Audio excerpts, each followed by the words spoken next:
सभी विद्वान साथियों का मैं स्वागत करता हूं इस अपनी नई क्लास में, जिसका मुख्य उद्देश्य बनाने का राजस्थान के शिक्षा में बढ़ते हुए कदम है। इसके लिए मैं सर्वप्रथम डायरेक्टर सर और समस्त निदेशालय की टीम को धन्यवाद देता हूं। इसका जो कंटेंट मैंने चूज़ किया है वो ग्रामर है, और ग्रामर से टेंस, जो कि सबसे बड़ी समस्या माना जाता है स्पेशली गवर्नमेंट स्कूल्स में बच्चों के लिए, इंग्लिश का रिलेट करें तो उसका टॉपिक मैंने लिया है। और इसका मेथड है वो सेल्फ मेड मेथड है। इसका मेरा खुद का बनाया हुआ मेथड है, जिसको मैंने नाम दिया है बेसिक एनालिसिस मेथड। यानी ग्रामर को हम यदि बेसिक एनालिसिस मेथड से पढ़ाएं, कहने का मतलब है कि टॉपिक है, टॉपिक को बेसिकली एनालिसिस करते हुए बच्चे तक पहुंचाएं तो वो उसके लिए इजी हो जाएगा, और सबसे इम्पोर्टेंट है कि वो साइकोलॉजिकली उसके लिए इंटरेस्टिंग हो जाएगा। तो इस मेथड का मैं यूज़ करता हूं हमेशा ग्रामर पढ़ाने के लिए, और आज तक इसमें मैं सफल रहा हूं। तो मैं चाहता हूं कि इसकी जो है वो बच्चों तक पहुंचा जाए। तो जिस प्रकार से मैं पढ़ाता हूं उसका छोटा सा एग्जाम्पल, क्योंकि टाइम कम है, मैं जल्दी से आपको देना चाहूँगा।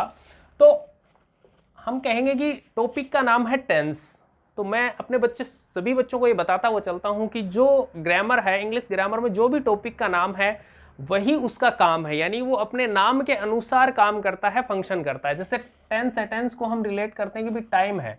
टेंस का नॉर्मली जो अर्थ लिया जाता है, मीनिंग लिया जाता है, वो है टाइम है। अब थोड़ा सा टीचर यदि उनको ये बता दे, गाइड कर दे कि भाई ये जो टाइम है ये इसका आंसर है, आंसर यानी उत्तर है, कि भी टेंस आपको ये चीज बताएगा कि वर्ब है वो कब हुई, क्रिया कब हुई, इसका उत्तर कौन देगा, टेंस देगा। तो यदि इस प्रकार से यदि बच्चे को बताया जाएगा तो उसकी क्यूरियोसिटी है वो बढ़ जाएगी और वो इंटरेस्ट लेने लग जाएगा टॉपिक में।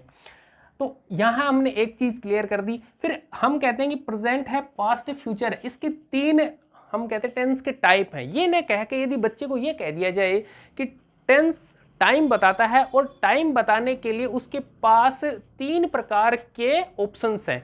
तो पहला है प्रेजेंट, दूसरा है पास्ट और तीसरा है फ्यूचर। तो बच्चों को थोड़ा सा इंटरेस्टिंग बनाने के लिए हम ये कह सकते हैं कि टेंस टाइम बताता है, और इंग्लिश है वो एक लैंग्वेज है। तो लैंग्वेज के रूप में आपके पास तीन टाइम है।